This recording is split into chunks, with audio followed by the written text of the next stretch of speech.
पहली बात तो यह है कि मैं अपनी जानिब से कल जो 7 अमरनाथ यात्रियों को बेदर्दी से जो गोली मार कर उनको हलाक कर दिया गया, इसकी मैं शदीद अल्फाज में मजम्मत करता हूँ और किसी को भी अख्तियार नहीं है कि इस तरह की हरकत करे। और ये दूसरा वाक़या हुआ है जब बीजेपी इख्तिदार में है।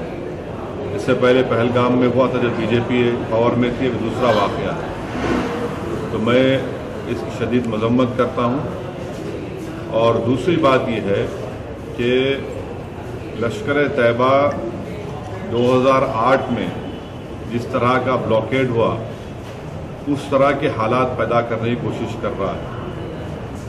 तीसरी बात यह है कि आज से 1 साल पहले सलाहुद्दीन का एक इंटरव्यू छपा था टेलीग्राफ में, जिसमें सलाहुद्दीन ने ये बात का इशारा दिया था कि इस तरह के हमले होंगे। तो ISI, लश्कर, सलाहुद्दीन मिलकर 2000 और 2008 की तरह के हालात को कश्मीर में पैदा करने की पूरी कोशिश कर रहे हैं। और हम गवर्नमेंट से इस बात का मुतालबा करते हैं कि हुकूमत क्या कर रही है। वहाँ पर बीजेपी और PDP की सरकार है और बीजेपी जब पावर में है तो फिर से अमरनाथ यात्रियों पर हमला होता है। तो इसलिए हुकूमत की बहुत बड़ी जिम्मेदारी है कि हुकूमत इस बात का जवाब दे कि इस तरह के वाक़या क्यों हो रहे हैं। और मेरा मानना यह है कि ये जो सिलसिला चल रहा है, बीजेपी PDP जब से गवर्नमेंट बनी, ना तो वहाँ पर कोई मैनेजमेंट है, ना तो वहाँ पर कोई गवर्नेंस है।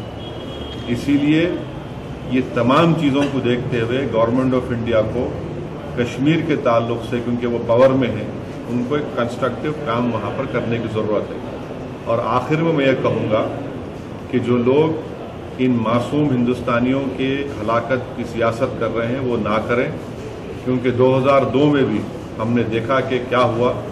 तो उसको सामने रखते हुए यकीनन पूरा हिंदुस्तान आज एक है, हम सब मिलकर इसकी मजम्मत कर रहे हैं, मगर इसकी एक इखलाकी जिम्मेदारी गवर्नमेंट पर आती है और ये गवर्नमेंट को बताना चाहिए कि वो अब आइंदा क्या करने वाले हैं। तो सर इस पे रखा है 2000 में हुआ है, अभी हुआ है, तो सर कंटिन्यू तो हो रहा है। बिल्कुल ये दूसरा वाक़या है जो अमरनाथ यात्री जो जिसमें मारे गए हैं, जिसमें टेररिस्ट ने हमला किया है। उस वक्त भी बीजेपी पावर में थी, आज भी बीजेपी पावर में है, स्टेट में भी बीजेपी की सरकार है। तो इसलिए ये सवाल करना ज़रूरी है कि अब और उनके सेफ्टी इंतजाम के लिए बीजेपी क्या करने वाला है कि कल एक शर्मा नामी शख्स को मुजफ्फरनगर से पकड़ा गया और ये कहकर कि उसका ताल्लुक लश्कर तैयबा से है। तो ये भी एक इम्पोर्टेंट ज़रूरी सवाल है जिसका जवाब हुकूमत को देना पड़ेगा। Sir English Mirza Daud Baig approach पेश करते हैं high class fashion fabrics, suitings and shirtings, old Eidgah road, Rain Bazaar, Hyderabad पर। आली जनाब असदुद्दीन ओवैसी साहब के हाथों इफ्तिताह अमल में आ चुका है।